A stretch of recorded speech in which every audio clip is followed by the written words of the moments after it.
meilleure année à vous et à votre famille. J'espère que cette année sera prospère en argent, en santé et beaucoup de bonheur pour vous tous.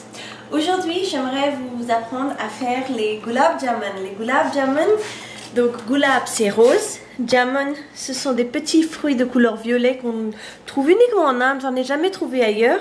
Et donc ce sont ces petites boules de rose. Et je vais vous montrer comment on fait ça. Donc ces paquets se trouvent dans les magasins indiens.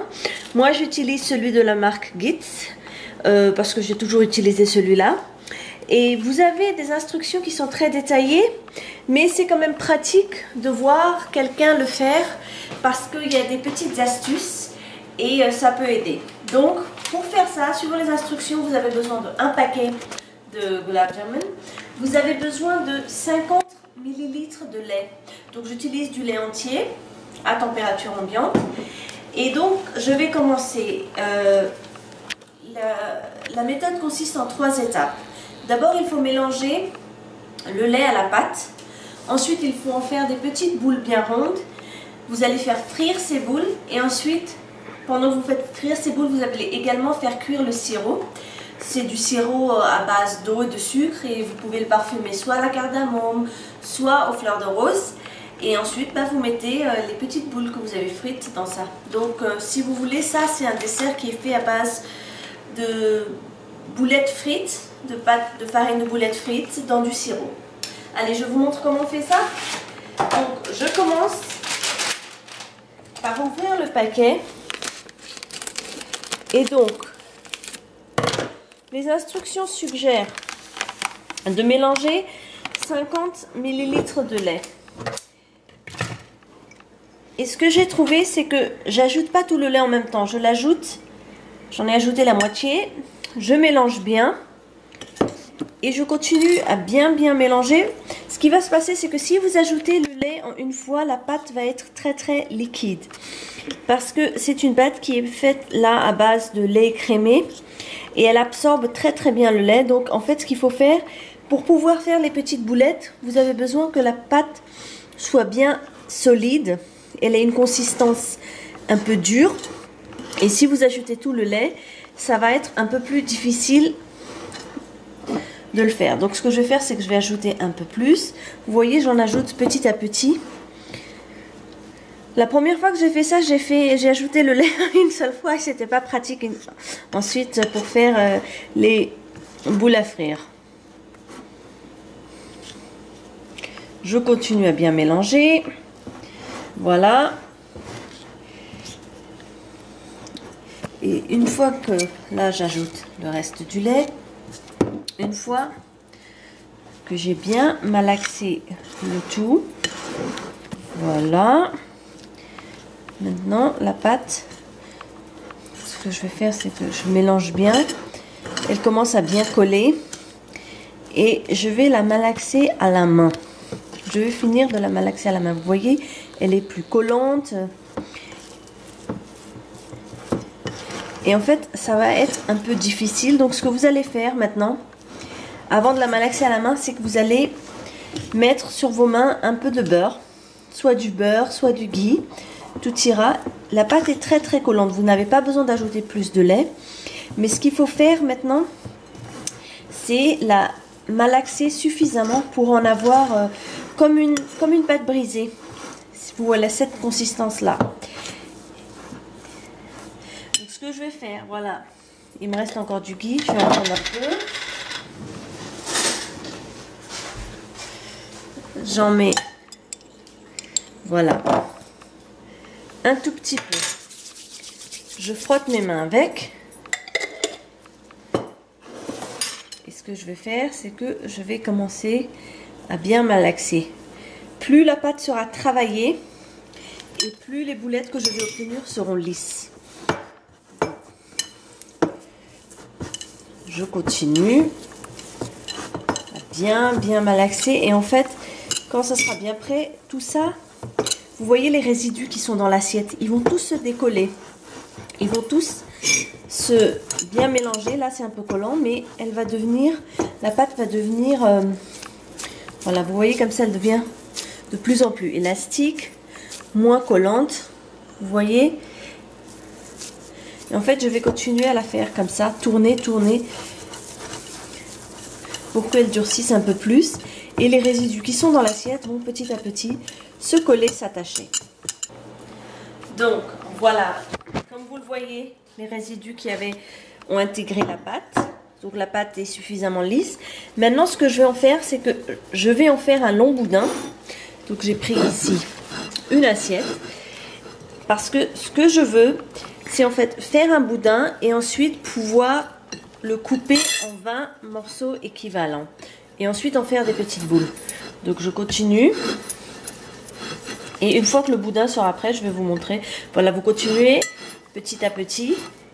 Et ensuite nous allons le couper en 20 parts égales.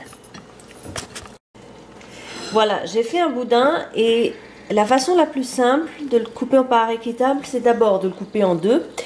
Et ensuite, chaque morceau, je vais le couper en 10 parts égales. C'est assez approximatif, donc c'est 1, 2, 3, 4, 5, 6, 7, 8 et 9. Je le garde en 9. Donc, ce que vous allez faire, c'est qu'avec chacune de ces parts, il s'agit encore une fois de les travailler et d'en faire des boulettes très très lisses. Donc d'abord, il faut bien les masser et ensuite, voilà, vous continuez. Et je ne sais pas si on voit, mais on voit, voilà, vous voyez que c'est très veiné, c'est pas lisse. Donc il faut continuer à travailler. Si la pâte est légèrement collante, vous pouvez encore une fois beurrer les palmes de vos mains, mais vous continuez à faire. Et il faut être patient parce que c'est ça justement qui va définir si les gulab jamun vont rester entiers ou pas. Parce que s'ils sont comme ça, une fois qu'on va les faire frire, et ben ils risquent de se casser et vous ne voulez pas ça. Donc vous allez continuer à les travailler. Donc une astuce que j'ai pour éviter les crevasses, c'est que je trempe les petites boules dans du lait. Et je continue à les rouler. Comme je vous l'ai expliqué, il faut être patient. Car il faut vraiment que ça soit bien lisse. Vous voyez ici les crevasses, elles commencent à réduire. Et ici par exemple j'ai fini une boulette, elle est très lisse. Parce que ce qui risque de se passer s'il reste des crevasses justement, quand vous allez les faire frire, les boulettes vont se désintégrer. Donc j'ai recouvert d'un linge humide les boulettes faites à la pâte. L'étape suivante va donc consister à les faire frire. Et en fait, ce qu'il faut faire attention, c'est qu'il faut que l'huile ne soit pas trop chaude. Donc, il faut qu'elle soit à feu moyen. Et donc, il faut être patient, encore une fois, parce que ce qui se passe, c'est que ça cuit très vite. Mais vous ne voulez pas que ça cuise seulement de l'extérieur, mais également de l'intérieur. Donc, si l'huile est chaude, les boulettes risquent de devenir très, très foncées. Donc on aura l'impression que c'est bien cuit, tandis que l'intérieur va rester encore cru. C'est pour ça qu'on fait cuire ça dans de l'huile, mais dans de l'huile à feu moyen. Donc je vais patienter un peu pour que l'huile chauffe. Et une fois qu'elle sera bien chauffée, je mettrai ces boulettes. Je les ferai dorer et ensuite je vais les mettre dans l'assiette.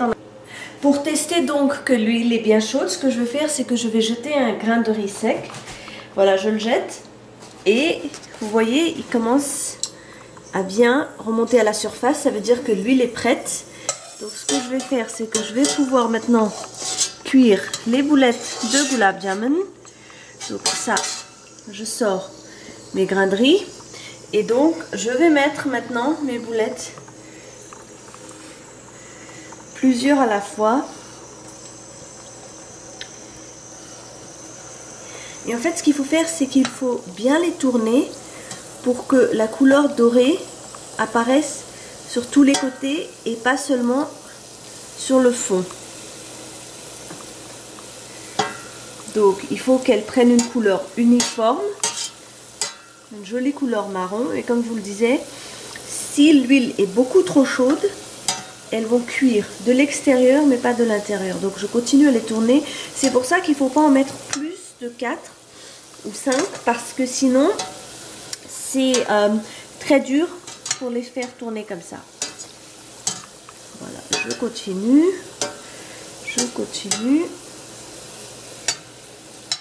Et normalement, ça ne devrait pas tarder. Elles ont pris une couleur uniforme. Et une fois que toutes les boulettes seront cuites, la dernière étape va consister à cuire le sirop et ensuite à les mettre dans le sirop. Maintenant, vous voyez, ça a vraiment pris une très belle couleur marron. Voilà. Je les sors sur le côté. Je les mets ici et je vais ajouter les autres boulettes.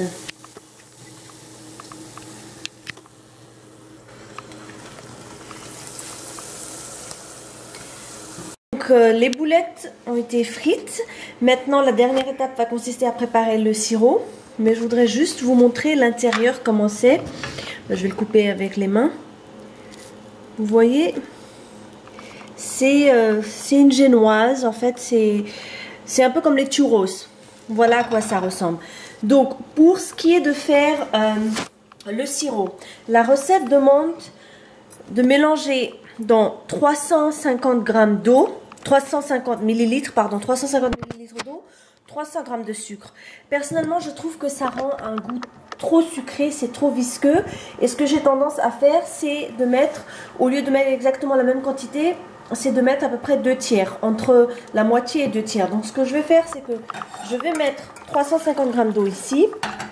Et ensuite, la moitié, ça serait 175, donc je vais mettre 200 g de sucre. Je vais ajouter 200 g de sucre. Et ce sucre, ainsi que 2 cardamome vertes. Je vais ajouter 2 cardamome vertes que je vais décortiquer. Voilà. Et je vais mettre les graines.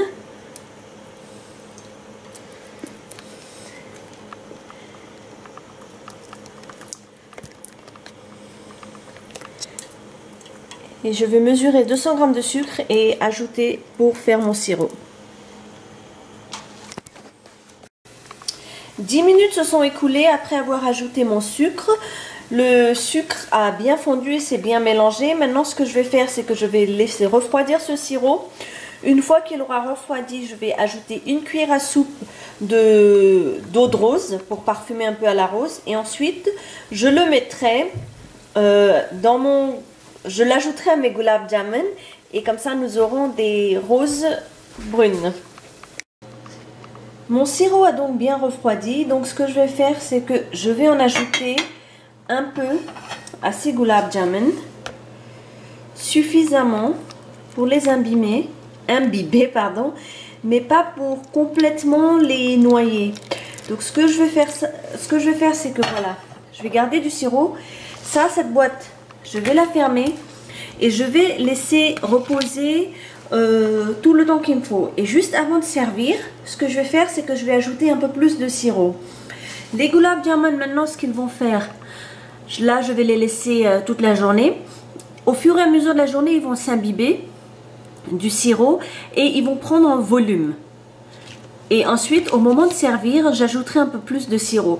Si je mets tout le sirop maintenant, ce qui risque de se passer, c'est qu'il risque de devenir trop mou. Et personnellement, je n'aime pas cette consistance. J'aime bien quand je mets la cuillère, que la forme, elle reste et que ça soit un tout petit peu, je dirais pas croquant, mais consistant. Voilà, mes gulab jamun sont prêts à être servis. Dans le peu de sirop dans lequel je les avais mis, ils ont pris en volume. Et maintenant, j'ai ajouté le reste du sirop et je les ai mis dans mon bol à service. Bon appétit!